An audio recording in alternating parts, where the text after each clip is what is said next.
So my name is Sandra Brophy. I'm from Dublin in Ireland, and I uh, got meningitis, bacterial meningitis, when I was 18 months old. My name's Paul. At the age of 25, I contracted meningococcal septicemia, meningitis B. I'm Suzanne Jakes. In 2015, in November, I got meningitis and septicemia. So I'm Chris Bolt. I caught pneumococcal meningitis in July 1991, so that's 30 years ago now. My after effects for meningitis are depression, speech impairment, fatigue, headaches that can last 2 or 3 days. I lost my hearing in my right ear, so I'm profoundly deaf in my right ear, and I have a high frequency loss in my left ear. I have tinnitus, which can be really annoying sometimes.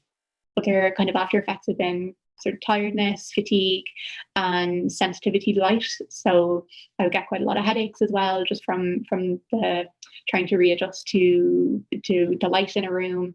The main after effect for me that has caused me the most grief and triggered various others has been my speech. On a day-to-day basis, I have to repeat myself an awful lot, which can become very tiring. Quite early on, I think it set off my depression because suddenly I couldn't be understood, or felt I couldn't be understood.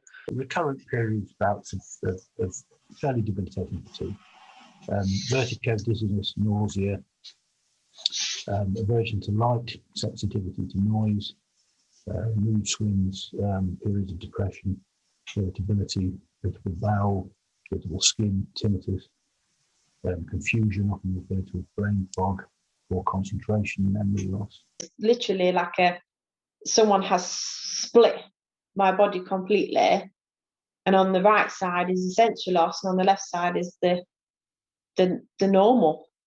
And it was kind of hard for people to believe me that I'm saying I've got sensory loss on this side of my body. None of those are life-threatening. None of those are in themselves, terribly serious, but as a combination, at its worst, it's pretty debilitating. In terms of side effects, the headaches, they're not just frequent. When I do get them, they're not as debilitating. That's taken quite a few years to get to that point.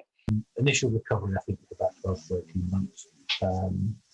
And then a long period of not knowing much about it and gradually exploring it, finding out more. And then over the years, it's the episodes are less serious and don't last as long, and I've certainly got better at dealing with it. People who have hearing loss, there's so much increased listening effort, and then your brain is trying really, really hard to fill in all the gaps that you're not picking up due to your hearing. And then by the time you get home, you're just so tired. And I never ever realised that until I was much, much older. Mental health issues after having had meningitis were quite hard on me. Getting to terms with the way I speak after effects has been really quite tough.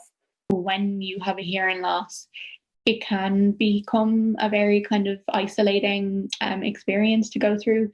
And, you can try your absolute best to keep them involved in conversation with people and try and keep on top of what people are saying. But I feel especially growing up as well, there were just times where, you just give up. Your self-esteem goes somewhat, and my confidence went. My friend had lost her daughter to meningitis, her 4-year-old daughter, and I didn't know until I had meningitis. Real. And obviously that dawned on me for quite a bit, because I was like, well, how did I survive and she didn't survive? And I felt really guilt for that for a long time.